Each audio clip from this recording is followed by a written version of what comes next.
Finance minister की पे research unit द्वारा एक आरटीआई की रिपोर्ट आई है जिसमें ये बड़े दावे हैं कि 8 लाख से भी ज़्यादा भर्तियां खाली हैं। आखिर कैसे? 1 मार्च 2024 को ये सरकार के अलग अलग इसमें मिनिस्ट्रीज की एक अलग अलग रिपोर्ट आई जिसमें अलग अलग डिपार्टमेंट में टोटल करीब 8,23,656 कुछ वैकेंसियां खाली पड़ी हैं। इतना आखिर कैसे?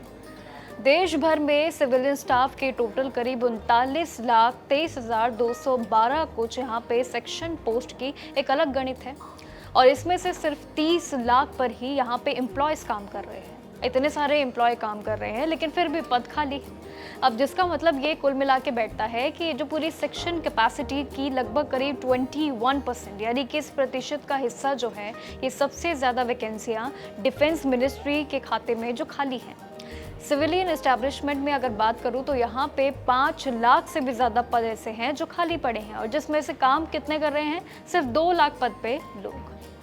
एम्प्लॉयज़ की भी कमी है और साथ साथ वैकेंसी में भी। इसमें सबसे गौर करने वाली बात है कि आर्मी, नेवी फोर्स, सोल्जर सहित कई सारे पद खाली हैं।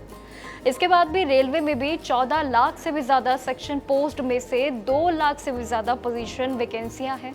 अब इतनी सारी वैकेंसियां हैं लेकिन होम मिनिस्ट्री यानी कि इस पूरे हिस्से में 11 लाख से भी ज़्यादा पोस्ट में 1 लाख पोस्ट में ही कुछ खाली बैठती हैं। इन तीनों ही डिपार्टमेंट्स की अगर परिभाषा की बात करूं तो उसको मिला के टोटल वैकेंसियों की जो गणित बैठती हैं वो भी 75% ही बैठती है और जो कि बड़ी एक संदेश में बैठती है। आरटीआई की रिपोर्ट एक अलग अलग परिभाषा देता है जिसमें देश के टॉप इसमें ऑफिस के नाम आते हैं। उन सभी स्टाफ की भारी कमी को ये जताया गया है।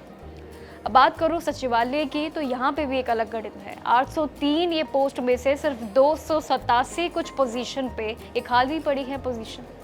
प्राइम मिनिस्टर ऑफिस की कहानी यानी कि पीएमओ का पद की अगर बात करो तो 441 कुछ सेक्शन पोस्ट में से करीब 126 पोजीशन ऐसी है जो वैकेंसियां तो आती है लेकिन इसमें लॉ एंड जस्टिस मिनिस्ट्री में भी एक अलग अलग गणित है जिसमें 3000 कुछ पद में से 1000 पोस्ट खाली है। अब देखिए बाकी की अगर मैं मेजर उन सभी खास डिपार्टमेंट की बात करूँ तो उसमें भी पोस्टल डिपार्टमेंट में भी करीब 60,000 से ज़्यादा पोस्ट और रेवेन्यू डिपार्टमेंट में भी सीधा 70,000 से ज़्यादा पोस्ट पे वैकेंसियां होती है।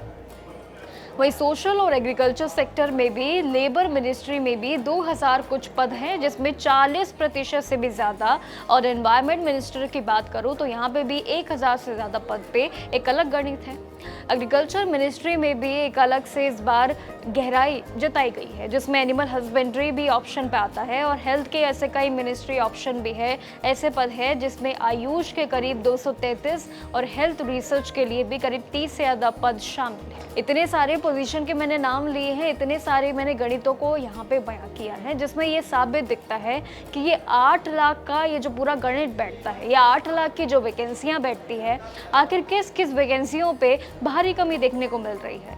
ये अभी हाल ही की वही वैकेंसियों के नाम बताया है जिसमें मैंने बहुत सारी वैकेंसियों की आपसे बातचीत की। ये वही सभी भर्तियां हैं जिसको लेके बहुत उत्सुकता देखने को मिली थी लेकिन जब बात आई पूरी रिपोर्ट की आरटीआई की तो उसमें ये साबित हुआ कि 8 लाख से ज़्यादा पद तो खाली हैं। कहीं ना कहीं उम्मीदवारों की लड़ाई क्या होती है कि उम्मीदवारों की वैकेंसियाँ कम आती है, जो दावे किए जाते हैं वो वैकेंसियाँ नहीं दी जाती हैं। लेकिन इस पूरे मामले पे एक अलग सी रिपोर्ट सामने आई है जिसमें उम्मीदवारों की भागीदारी देखने को ही नहीं मिलती है। ये कोई आम नंबर नहीं है। 8 लाख से भी ज़्यादा उम्मीदवारों की संख्या नहीं बल्कि वैकेंसियाँ ही खाली पड़ी है। तो इस पूरी रिपोर्ट पे आपकी क्या राय है? ये सभी जो पोस्ट है ये सभी बड़ी पोस्ट में से एक मानी जाती है जिसमें आर्मी, नेवी और जितने भी ऑफिसर के रूप हैं ये सबसे ज़्यादा इंटरेस्टिंग वैकेंसियों में मानी जाती है और जिनके पद भी आधे से ज़्यादा खाली पड़े हैं। ये पूरी रिपोर्ट पे आपका क्या कहना है कमेंट सेक्शन में ज़रूर बताएगा। बाकी इस खास रिपोर्ट पे और आपसे बातचीत ज़रूर करेंगे। देखते रहिएगा जागरण जोश।